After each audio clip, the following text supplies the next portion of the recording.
12시간 간단히 말씀드리면 저는 90% 글로 가야 된다 보는 사람이에요. So what? 일어날 거 웬만하면 다 일어나. 누구나 다 멘탈이 강해질 수 있어요. 딱 하나만 있으면 돼요. 저는 그거 매일 실험해요. 뭐죠? 궁금한데요. 딱 하나가 있어요. 뭐냐면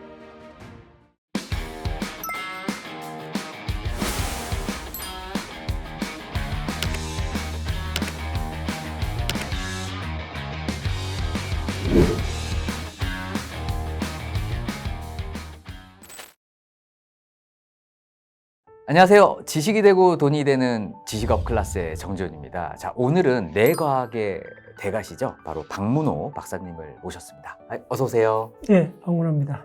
대가라는 걸 조금 송구스럽고 그냥 브레인 공부를 좋아하는 사람. 네, 이렇게 보세요. 네, 알겠습니다. 그 박사님이 하셨던 뇌과학 공부가 일반인에게 혹시 왜 중요하고 어떤 삶에서 어떤 의미가 있는지 한번 여쭤보고 싶었어요. 그렇죠. 우리 허리 브레인이라는 거는 우리 몸 속에 있는 거잖아요. 그럼 자동차 같으면 엔진하고 비슷한 거예요. 간단히 이야기하면. 근데 우리 자동차 몰 때 엔진이 어떻게 작동하는 거 몰라도 되잖아요. 운전하면 되잖아요. 그런데 우리 브레인하고 몸 관계는 그렇지가 않아요. 그러니까 자동차 정비공인 동시에 운전사를 겸하게 되는 게 우리 몸속의 브레인의 역할이에요. 자, 다시 이야기하면 브레인이 어떻게 하면 기억을 잘하는가, 어떻게 하면 창의적으로 사고를 하는가를 그 원리를 조금 안다는 말은 브레인이 하는 거잖아요. 그래서 이 브레인이라는 거는 어느 순간에 그런 결정적 계기가 있어야 돼요. 대부분 사람들이 삶의 여러 가지 결정적 순간에 방향을 터닝하고 어떤 결정을 할 때는 그게 걸맞는 어떤 동기들이 있잖아요. 마찬가지로 브레인을 좀 어떻게 창의적으로 쓸까? 브레인을 어떻게 하면 좋을까? 이렇게 접근하면 그냥 통상적으로 접근하는 거예요. 그러면 결정적 계기가 안 만들어져요. 어느 순간 모든 것이 낯설어지고 이거 아닌데? 이건 뭐야? 라고 하는 순간이 개개인의 삶에서 스스로 그게 일어났을 때 바뀌어지는 거지, 사회에서 매스미디어가 책이 논문이 이렇게 이야기하더라 10년 30년 이야기도 안 바뀌어요. 제가 그걸 발견한 거예요. 아, 네. 그래서 어떤 결정적 계기가 중요하다 이런 말씀 좀 주셨는데요. 그래서 이제 박사님은 이제 인간 브레인에는 한계가 없다 이렇게 말씀을 좀 주셨어요. 근데 앞으로 또 나오고 있는 이런 뉴스 기사를 보면 AI가 이제 인간의 뇌를 초월하는 이런 시대가 올 거다 이런 또 이야기도 또 들리거든요. 이런 의견 좀 어떻게 평가하세요? 아주 단순하게 하면 별 상관없다 이렇게 보면 돼요. 뭐 뒤집어 보면 지금 한 2500년 전에 그 시대도 노예제도가 있었어요. 모든 학문의 아버지라는 아리스토텔레스조차도 노예제도의 부당성이나 이런 걸 못 느꼈어요. 지금 우리가 돌이켜보면 노예제도라는 게 굉장히 황당한 시스템이잖아요. 근데 거기 있던 사람들은 아무런 불편을 못 느꼈어요.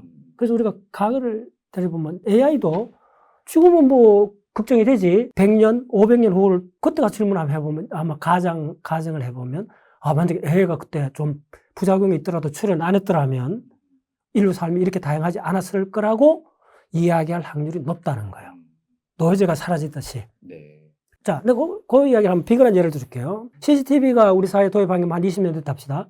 초기에 굉장히 민감했어요, 사람들이.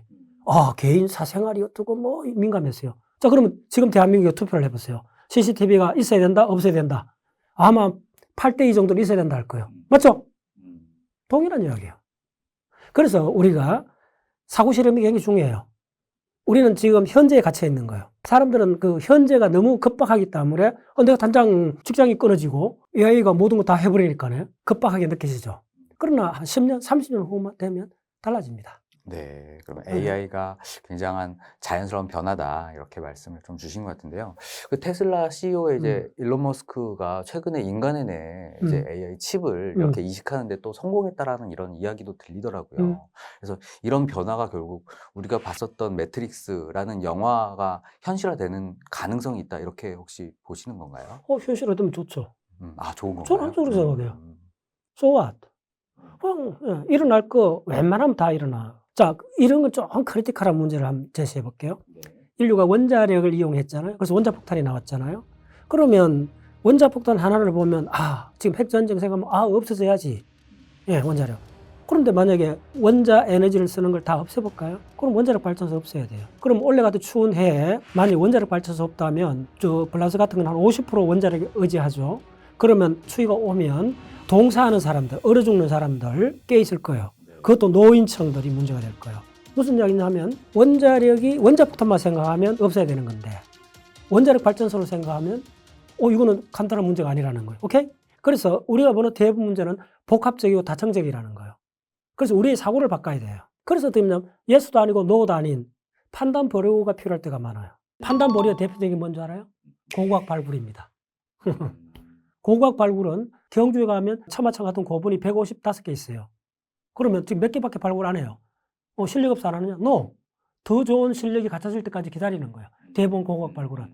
마찬가지요. 환경에 관한 거, 특히 원자력이나 이런 문제들이 지금 당대에 이런 데이터를 모아갖고는 답이 없을 수가 있어요. 근데 왜 사람들이 거기에 대해서 이야기를 많이 하느냐 하면 지금 직결된 생활에 요 당대에 갑자기 첨예하지 되니까 의견을 이야기하는 거예요.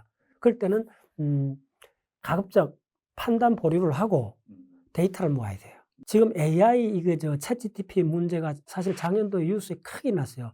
그 CEO가 퇴출당했잖아요, 처음에. 챗GPT가 지금 굉장히 너무나 놀라운 능력을 발휘하니까 인류 전체가 불안한 거예요. 그래서 좀 더 우리가 컨트롤할 수 있을 때까지 좀 자제하고 그거에 대한 부작용을 좀 더 고려해보자는 축에 의해서 축출된 거예요, 이 사람이. 근데 축출된 이 사람이 거의 뭐 한 열흘 만에 다시 복귀했잖아요. 그걸 유심히 봐야 돼요. 부작용이 있는데 그 부작용점을 너무 강조를 하다 보면 영혼이 뭔가요? 채비식은 간단히 말씀드리면 저는 90% 글로 가야 된다 보는 사람이에요. 가면 부작용이 생기고 가야만이 부작용도 해결하게 됩니다. 근데 나아가는 게 무조건 나가는 건 아니고 상황에 따라서는 판단 중지를 해야 된다는 거예요. 그럼 판단 중지할 때는 손 놓고 그냥 탱겨 놀고 있으란 말이 아니고 그 기간 동안 어마어마한 데이터를 모아보라는 거예요. 그리고 데이터가 어느 정도 모아지면 분석해서 한 발 더 나가고 단 멈추면 안 된다는 거예요. 그래서 일단 문제가 생기는 걸 두려워하지 말라는 거예요. 문제가 많이 생기면 정치권이나 경제권에서 해결하려고 몸부림을 쳐요. 거기서 창의성이 나오는 거예요. 문제가 먼저 생기는 걸 너무 민감하게 보지 말라는 거예요. AI도 그렇고. 오케이? 네, 알겠습니다. 자, 일단 박사님 혹시 뇌과학 분야 좀 연구를 좀 많이 하셨잖아요. 그래서 이런 특출난 사람들의 뇌 구조는 일반인과 좀 다른 점이 좀 있나요? 좋아요. 일반적인 다른 점이 뇌 구조는 다른 점이 거의 없어요. 물론 아인슈타인 브레인을 분석한 게 있어요. 아인슈타인이 돌아왔을 때 브레인을 적출해서 2000년도에 논문이 나왔어요. 그걸 보면 뭐 전반적으로 크게 차이는 없는데 한두 영역은 차이가 있어요. 잔해 우뇌를 연결하는 부위인데 그 연결하는 부위가 어느 쪽이냐 하면 공간 지각에 관한 부위예요. 중요하죠. 왜 그러냐면 아인슈타인이 평생 했던 거는 우주의 구조, 그걸 수학으로 구현하는 거잖아요. 그래서 4차원 구조를 비주얼라이저 해야 되는 건데 굉장히 어려운 거예요. 그걸 우리는 입체적으로 사고하라 그러잖아요. 우리가 입체적으로 사고하지 않으면 2차원 평면에 갇히게 돼요. 우리가 사는 공간은 실제적으로 우리가 3차원 공간이라 생각하지만은 인간이 느끼는 공간은 2차원 평면에 가깝습니다. 우리가 새가 날아가지 않는 이상 우리는 기껏해야 10m 밑에 있는 공간밖에 인지를 잘 못하잖아요. 그렇다면 3차원 공간의 훈련은 특히 어릴 때부터 훈련해야 돼요. 좀 훈련할 수 있는 좀 구체적인 방법이 좀 있을까요? 좋아요. 그래서 공간 지각의 훈련은 종이접기. 종이접기라는 거는 우리가 배를 만든지 비행기를 만드든지 종이는 평면이잖아요. 그럼 접으면 입체 구조가 나오잖아요. 오케이, 그거 핵심이 있는 거예요. 그럼 우리 브레인이 어떻게 작동하겠어요? 종이는 평면이잖아요. 근데 접었더니 입체 구조가 나오니까 걔는 어릴 때부터 입체 구조에 체화가 되는 거예요.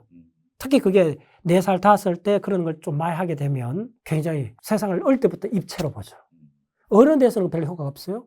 그래서 초등학교 덜 무렵에 애들한테 가급적 입체적인 경험을 많이 시켜줘야 돼요. 네. 알겠습니다. 자, 또 자녀 교육까지 좀 말씀을 주셨는데요. 멘탈 강한 사람이 성공한다 이런 이야기가 좀 있잖아요. 이런 멘탈이라는 부분도 뇌과학의 일종인가요? 자, 멘탈 강하다는 건 어떤 질문을 했을 때 질문이 정답이 있는 경우가 있고 정답이 없는 질문들이 있어요. 예를 들면 원자력이 좋으냐 이거는 정답 내리기 참 애매하잖아요. 복합적이잖아요. 복합적이라는 거는 우리 인간한테 일어나는 환경 문제, 원자력 문제, 대부분 인간에 해결하지 못했던 문제들은 복합적인 문제들이에요. 그런데 지금 멘탈이 강한 거냐 하면 이것도 당연히 복합적인 문제지 라고 생각하는데 의외로 이거는 복합적 문제가 아니에요. 정답이 있는 문제예요. 이때 쾌감을 느끼는 거예요. 누구나 다 멘탈이 강해질 수 있어요. 멘탈이 강한 사람 어떤 사람이겠어요? 깡패가 나타났는데도 준우가 안 들고 할 말 할 수 있는 사람은 멘탈이 강하다 볼 수 있지. 일단 시험에 떨어졌는데 울고불고 막 해야 되는데 뭐 덤덤하게 있다든지 굉장히 멘탈이 강한 사람들이거든. 그럼 이 사람들은 왜 그럴 수가 있느냐? 딱 하나만 있으면 돼요. 저는 그거 매일 실험해요. 네, 뭐죠? 궁금한데요. 이거는 예외가 없어요. 그 정답이 있는 문제예요. 어떤 경우에도 멘탈이 강해지는 경우는 딱 하나가 있어요. 뭐냐면 예측하는 거예요. 예측. 실례를 드릴게요. 20년 전에 제가 다큐멘터리 한 편을 봤어요. 영국의 브레인 과학자가 자력술 하는 걸 인터뷰했어요. 야외에서 공연을 해요. 널빤지에 대못을 이렇게 쫙 박아놔놓고 건장한 남자가 자력술사가 우통을 벗고 거기 이렇게 누워요. 지금 앞에 있는 분이 얼굴 막 찡그리네. 지금 그걸 예측하는 거예요. 그래갖고 10분 공연을 했어요. 하고 나왔는데 등을 보니까 뭐 벌겋게 돼 있는 거예요. 대못이 바뀌다시피 해갖고. 그래서 브레인 과학자 물어요. 안 아프냐? 아프대. 엄청 아프대. 그런데 당신 왜 이걸 성공적으로 다 참아냈느냐? 그때 그 자력술사가 나는 누울 때 못이 박히는 모든 과정을 예측합니다. 그리고 가급적 힘이 균등하게 안배되도록 몸을 조금도 움직이지 않습니다. 조금 움직이고 푹 들어가니까요. 그 모든 과정을 예측을 하게 되면 참을 수 있다는 거예요. 그래서 인내의 한계는 예측의 한계예요. 자, 그러면 결국에는 박사님이 말씀하시는 인내가 굉장히 중요하기 위해서는 예측을 좀 하면 예측. 된다. 그래서 유리 멘탈이 강철 멘탈이 되기 위한, 그러면 예측을 좀 강화하기 위해서 우리가 좀 실생활에서 어떻게 할 수 있는 방법이 좀 뭐가 있을까요? 오케이, 좋은 질문이요. 제가 그 해외 학습 탐사를 많이 가요. 자, 40명, 뭐 70명 인솔해 갖고, 자, 사막을 가든 아테네를 가든 경주를 가든 가잖아요. 그럼 어떻게 되느냐 하면, 나도 현지 그 구체적인 사항을 잘 모르잖아요. 그러면 내가 먼저 탁 내려갖고, 단 1분 먼저 현지 사항을 1분 만에 파악을 하면 돼요. 사막 같은 데 가면 빨리 내려갖고 주변 지형을 살펴봐야 돼요. 항상 알고 있는 척 하면서, 아, 이거는, 지형이 이렇고, 이렇게 쫙 이야기를 하는 거예요. 그러면 많은 사람이, 저 사람 진짜 전문가네. 근데 비밀은 뭐예요? 단 1분 먼저 예측을 한 거예요. 단 1분 먼저. 그럼 반대로 예측을 안 하면 어떻게 될까? 당황하겠죠. 네. 그렇죠. 네. 내가 옛날에 실험해봤어요. 걔 친한 친구 앞에 갈 때 뒤에서 가갖고 헉! 하면 해보세요. 헉! 그렇지. 이거는 수행을 많이 하든 상관없어요. 수행을 많이 한 사람한테 가서 뒤에 가서 헉! 하면 해보세요. 헉! 하지. 그럼 왜 그럴까요? 예측을 못해서 그런 거예요. 예측을 못하면 항상 일어나는 게 놀란 반응이에요. 당황해져요. 그러면 당황해지면 어쩔 줄 몰라 하잖아요. 화가 나고. 그러면 그게 멘탈이 약하다 그러잖아요. 그러면 멘탈이 강해지는 것도 전적으로 딱 하나 답이 있다 그랬죠. 예측을 하면 돼요. 이 예측의 힘이라는 걸 깨어있는 모든 순간에 작동해요. 잠자는 동안에 예측이 안 되죠. 꿈에서는. 꿈에서 예측이 안 되기 때문에 꿈에서는 놀란 반응이 가득하게 되는 거예요. 오케이? 이제 좀 그 신화에 대해서 탈피할 필요가 있어요. IQ는 상당한 부분 허상이라는 거예요. IQ보다 훨씬 중요한 거는 어릴 때부터 색다르게 다른 관점으로 세계를 보도록 부모나 가까운 사람이 유도를 해줘야 돼요. 그래서 뭘 해야 돼요?